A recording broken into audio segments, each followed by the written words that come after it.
My white bean and tomato soup is a wonderful, hearty, and satisfying vegetarian Italian classic. You'll love how you can transform a simple soup into a hearty meal with just a few pantry ingredients. To begin, the first thing we're going to do is heat our saucepan over medium-high heat. Then we'll add in a little bit of olive oil. Just a tablespoon is all you need. It's extra virgin olive oil. The great thing about this soup is that you can make this with ingredients that you literally have in your pantry. And this soup is from my cookbook, the Mediterranean Diabetes Cookbook, where you'll find a lot of other very easy ways of making soups and easy weeknight dinners. Now that my oil is heated through, I'm going to add a few cloves of garlic. You can add as much as you like. I'm just going to stir that around. I'm going to add in a cup of tomato puree. Add a little bit of salt and pepper. This is kosher salt and some freshly ground pepper. It smells great already. And then I'm going to add in a 1/4 cup of parsley. You could also do basil if you want. I actually have a little bit extra here. I think a handful is fine. Parsley's wonderful. It has a lot of vitamin C and nutrients in it. So go ahead and stir it around.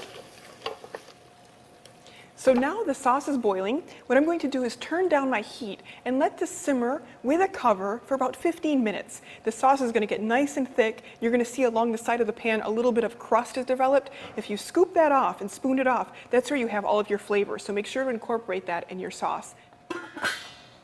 So now our tomato sauce has been simmering for 15 minutes. I'm going to add 2 cups of stock. If you're vegetarian, you want to do vegetarian stock. If not, you could do chicken stock. That's going to give you all the flavor that you need. I'm just going to stir this around. Make sure and look for a nice reduced sodium stock if you're buying one. So now I'll add in my cannellini beans. Sometimes these go by the name of white kidney beans. You can use those also, or really any bean that you have on hand that you like. What I'm going to do now is just turn my heat up to high, and I want this to come to a boil. That's going to bring all of the flavors together. It's going to help to soften up the beans a little bit. It's also going to help bring my stock and my tomatoes together. So I'm going to add in my orzo pasta. I use orzo because it's what we always made when I was a kid.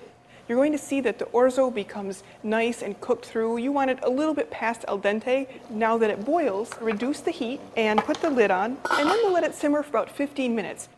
And it looks and smells great.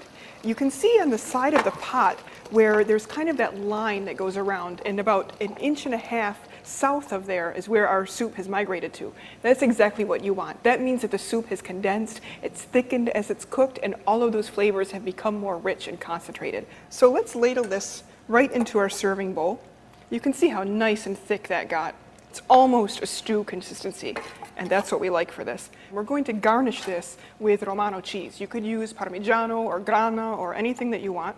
So there we have our white bean and tomato soup, a great weeknight meal that you can make with simple ingredients from your cupboard and just transport yourself to the Mediterranean instantly.